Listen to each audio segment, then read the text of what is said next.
Save your time, save your money. Welcome to Rotten Real Roll. I'm Sinmin. Today, we're diving into the new film, Napoleon, directed by Ridley Scott and starring Joaquin Phoenix and Vanessa Kirby. Before we start, please like, share, and follow our channel if you enjoy this content. Don't forget to hit the notification bell and choose the All button for updates. Thank you. First and foremost, I must clarify that I am neither a fan or a hater of Napoleon or a history buff by any means. Therefore, this review will focus solely on one question: is this movie good or not? I bring this up because I've seen a flurry of reviews lately, touching on topics like whether the film respects history or portrays Napoleon as a clown. The director himself has offered his perspective, stating that a film doesn't necessarily have to adhere 100% to historical accuracy and should allow room for artistic interpretation. Furthermore, once a person adopts the perspective of a fan or hater, it becomes challenging to objectively assess the film. An obvious example is the 2017 The Death of Stalin, which, despite its entertainment value, likely didn't receive high ratings from Stalin supporters. So, setting aside these factors, my assessment of this film is straightforward. It is quite possibly the worst Napoleon-themed film in history, bar none. Without further ado, let's cut to the chase. The film's opening takes us to the guillotine during the French Revolution, where Queen Marie meets her end. At this point, Napoleon is merely a commanding artillery officer in the crowd, witnessing the downfall of the French monarchy. Soon, our protagonist Napoleon gets his chance to shine. To combat the anti-French coalition and stabilize the internal turmoil, he devises a strategy for the siege of Toulon, leading his troops to victory and subsequently earning a promotion. The government's top brass takes notice of him as well. The second act follows Napoleon's rise to prominence, his increasing stature due to his remarkable military achievements. In this period, a pivotal development occurs. He meets the wealthy socialite Josephine and falls head over heels for her. Josephine's husband met his fate on the guillotine during the revolution, leaving her a widow eager to restore her position. With their shared ambitions, they quickly and discreetly tie the knot.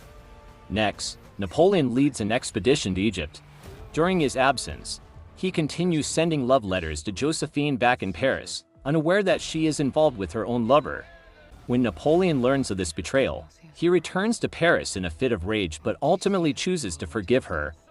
The following 2 hours of the film alternate between military campaigns and the love story, with glimpses of crucial historical events in Napoleon's life, including the coup of 18 Brumaire, the Battle of Austerlitz, and his coronation. Of course, the climax of the entire film is the Battle of Waterloo. Regarding the plot, there isn't much to say because it essentially strings together a selection of historical events related to Napoleon, providing a straightforward and unsurprising narrative. There are no unexpected twists or surprises. Compared to the plot recap, there's just so much to criticize in this section. First and foremost, the most significant and fundamental error this film commits is the pursuit of comprehensive storytelling, a common pitfall in biographical films. A simple piece of common knowledge is that no matter how talented a director is, it's impossible to encapsulate an individual's entire life in 3 hours, be it an ordinary person or a towering figure like Napoleon, who left behind a wealth of historical records. Consequently, when you attempt to extend the narrative's time span to over 2 decades, you're essentially setting yourself up for failure. If you are aiming for such an expansive narrative, your best bet is to create a television series. Comparatively, Oppenheimer commits a similar error, spanning the vast time frame. However, when placed side by side with Napoleon, the former at least maintains a more focused theme, stringing together the protagonist's life through a pivotal lawsuit, somewhat akin to The Social Network, making the narrative more concise. In fact, the primary principle any biographical film director should bear in mind is that you're here to tell a story, not produce a documentary. To excel at this, we typically employ 2 approaches. First, you could zoom in on a crucial segment of the protagonist's life, emphasizing their most vital traits through their reactions to significant events. Examining the standout biographical films, such as Darkest Hour, The King's Speech, and The Social Network, as well as the previously successful Napoleon film, Waterloo, this is the case. In Darkest Hour, for example, the majority of the film revolves around the single decision of whether to surrender. yet it is far more emotionally resonant than a hefty biography. Second, you can extend the time span but maintain a focus. In essence, the events you select must have logical connections, a proper narrative structure, and the ability to string together into a story that reflects the character's personality. Let's take Ridley Scott's masterpiece, Gladiator, for instance. It tells the story of a valiant general betrayed by conspirators, forced into becoming a gladiator, and using this opportunity to get close to his nemesis, ultimately achieving revenge. Similar works include Braveheart. When we look back on these works today, we can still remember the protagonist's expressions and the emotions those stories evoked in us. However, with Napoleon, can you honestly say it told a compelling story? No, it merely presents a simplified retelling of certain Wikipedia entries, offering no new insights. Secondly, there's the issue of character portrayal for Napoleon. 1,000 people will have 1,000 different notions of Napoleon, so I won't dismiss the creative value of this film just because the character it presents doesn't align with my expectations. However, the prerequisite is that the character you create must be convincing. In other words, even if you were to make a biographical film about Stalin today, and portray him as an irredeemable villain, he must be convincingly evil. And this film precisely falters in this regard. First, the film has all characters speaking English. I'm not saying that when telling Napoleon's story, the characters must speak French throughout, but as part of character development, shouldn't you at least have the male lead perform with a French accent? What we end up with is both Napoleon and the Duke of Wellington speaking with the same accent, making it seem like an English civil war to the audience. Secondly, there are casting and performance issues. Joaquin Phoenix's portrayal of Napoleon ages from his early 20s to his 40s.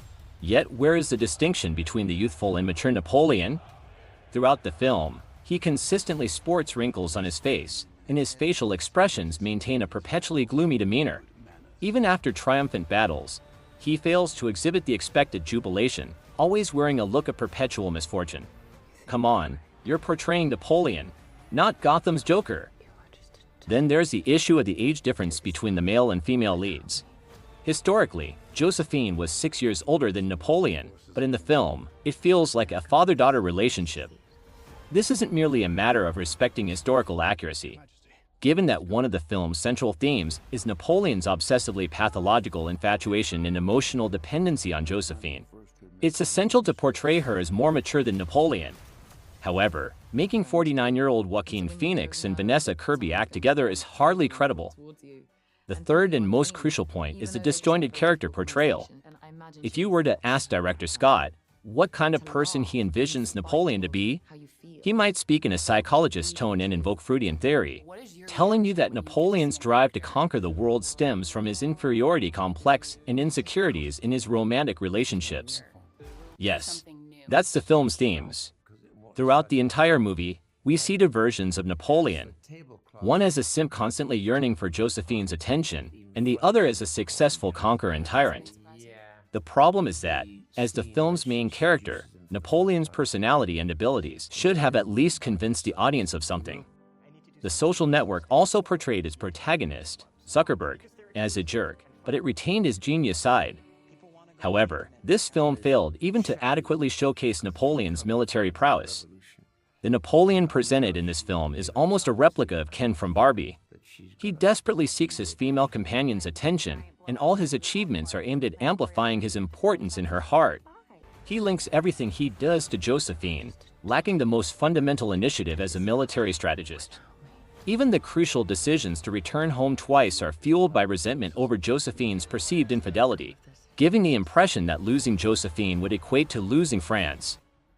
As a result, viewers naturally question how such an awkward and feeble character could inexplicably don the crown and become the man who sent shockwaves across all of Europe. The film provides no explanation or exploration of this issue. It's worth noting that in all the biographical films we've seen about Hitler in the past, none ever suggested he blitzed Poland to win Eva Braun's love because that would be absurd.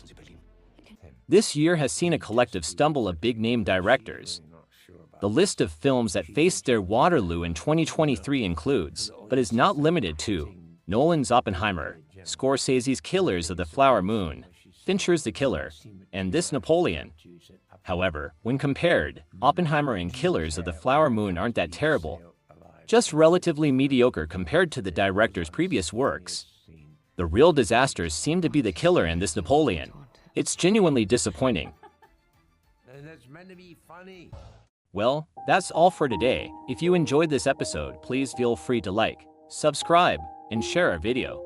And don't forget to ring the bell for updates, so that YouTube's algorithm can better recommend our channel. See ya!